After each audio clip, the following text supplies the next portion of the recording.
What's going on, everybody? This is the Kid DC Wrestling back at again with another video. This is your Friday, April 23rd, 2021 Smackdown review. And I gotta say, man, after what was a horrible episode of Monday Night Raw, I mean, Monday Night Raw's just been bad after WrestleMania, but, Raw has always been Raw. But tonight, I feel as though tonight was a great episode of Friday Night Smackdown. I mean, we saw the return of Aleister Black, but not only that, the big news to end the night, the Universal Championship being defended, Roman Reigns versus Daniel Bryan. And we're going to talk about it, but we're not going to waste any time because we kicked off the night, with Cesaro out, and he's about to cut a promo, but then Rollins comes out, and, he's gloating in the face of Cesaro.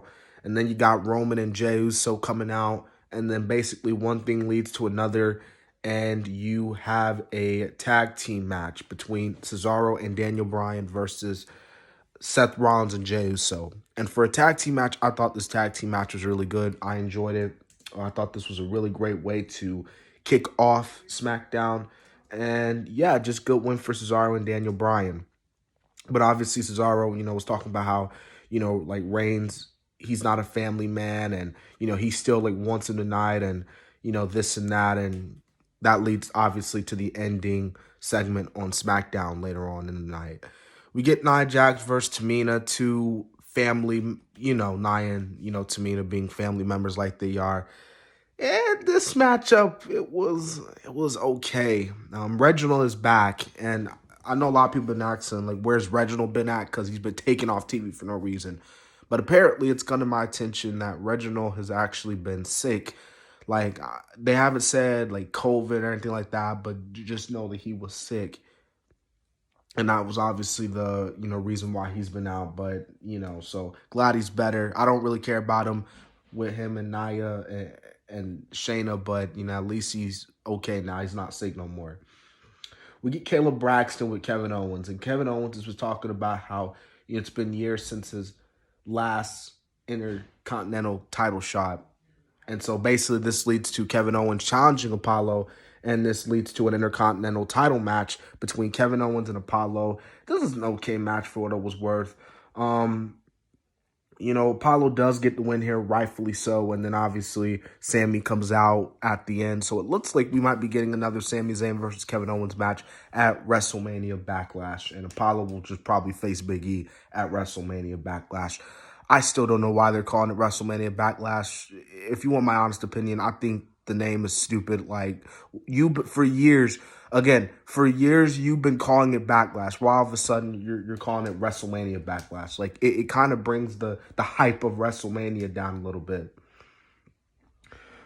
Okay, so we get Bayley, because it was announced today, actually, that Bayley will be getting a title shot against Bianca Belair at WrestleMania Backlash. And I gotta say, it's okay, I can see why. Sasha's obviously taking a little break right now, probably. Like, Sasha will probably challenge Bianca at the next pay-per-view, but, right now I think Bayley is a first good challenge for Bianca Belair, considering the fact that Bayley was the one that gave Bianca Belair her first pinfall loss on the main roster. So, it makes sense. It makes sense, to have Bayley, challenge, challenge Belair like that.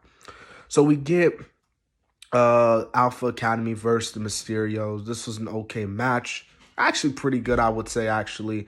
Rey and Dominic do get the win here. I do think that Rey and Dominic will be the next challengers to Robert Roode and Dolph Ziggler for the tag team belts. And I feel like that, it would have been really nice for them to win the belts. But I feel like that if they were going to win the belts, you could have done it at Mania. And the reason why I say at Mania, because, having the fans back, Dominic and, Rey there, it just would have been an epic moment. Like, that's where you should have had it at. But that's a small little nitpick for me. And then we get the end segment of the night with Cesaro and Daniel Bryan coming out, and then Roman Reigns comes out, and then Roman, he steps up to Cesaro, but he's like, I'm the champ, I make the challenges, and I challenge you. But he wasn't talking to Cesaro, he was talking to Daniel Bryan, and he said that next week he will defend his Universal Championship against Daniel Bryan, and if Roman wins, which he will, that Roman says he will, that he never wants to see Daniel Bryan ever again. Like he told Daniel Bryan, I don't even want you to show your face on SmackDown ever again. Daniel accepted, and that ended the night.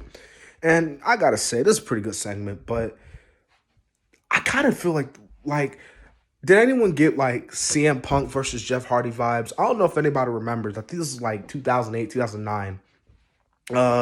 Jeff Hardy was leaving the WWE, and his last match was on SmackDown in a steel cage match with CM Punk. And because Hardy lost, he had to leave the company, and he, gave that goodbye, and then Punk attacked him and shit like that. Like, I kind of got a little vibes thinking about that.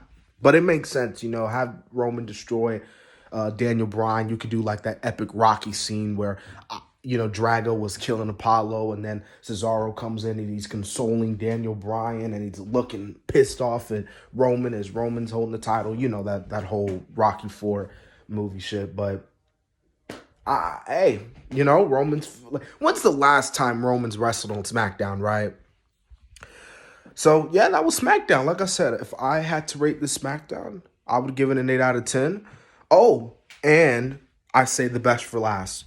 We saw the return of Aleister Black. Yes, I said it before and I said it again. Aleister Black is finally back. Last time we saw Aleister Black, I believe it was when he was announced when he got drafted in October. But he's been like on TV. He hasn't been on TV forever. Many people thought that he was done, especially after his wife Zelina Vega got released. And people thought that he was going to get released, but I'm actually glad that he isn't. And the reason why I'm actually glad, because Aleister is one of those guys who I really think could be something in the WWE. And I think this new character, the promo, the vignette we saw tonight was a way to let us know, okay, like they're not fully done with Aleister Black. Like they're keeping him packaged up. And I think he could be a great, like if they build him up, like you could do something with him. But that's just my personal opinion. Like, that promo and everything was great. So, I'm glad that they kept Aleister Black, because you can't, because Aleister Black, if he would have gotten released, I feel like he would have been a little bit of a missed opportunity. Because, like, really, come on. Like, one of the best characters in NXT, really, really great on NXT. And this, you bring him up to the main roster, and then you got him in a tag team with Ricochet, which was okay, but it took a little bit of his mystique away. Maybe this could be how he brings back his aura back. So yeah, man, like I said, that was SmackDown. I would give it 8 out of 10. Now, before we end, I have to talk about Mickie James. So Mickie James obviously was one of the people that got released, and it's so crazy how she got released, and she even talked about it on social media. Basically, her stuff was like in a trash bag and was just like, wow, like that is hella disrespectful. And they did fire the guy who did that, Mark Carano, who, for those who didn't know, he's like, I think, talent and relations, like what John Laurinaitis be doing. And he was actually on Total Divas a few times, and, he made the announcement. So, and, he got released. So, hey. It's crazy, man, because Mickey's another one who they did her wrong. Like, she could have had one last run. I feel like she should have had one last run. But it is what it is. She'll probably go to NWA Power. I mean, her husband is Nick Aldis, the NWA World Champ. So it is what it is. Anyway, guys, hope you guys enjoyed this SmackDown review. This has been the Kid DC Wrestling. And so, yeah.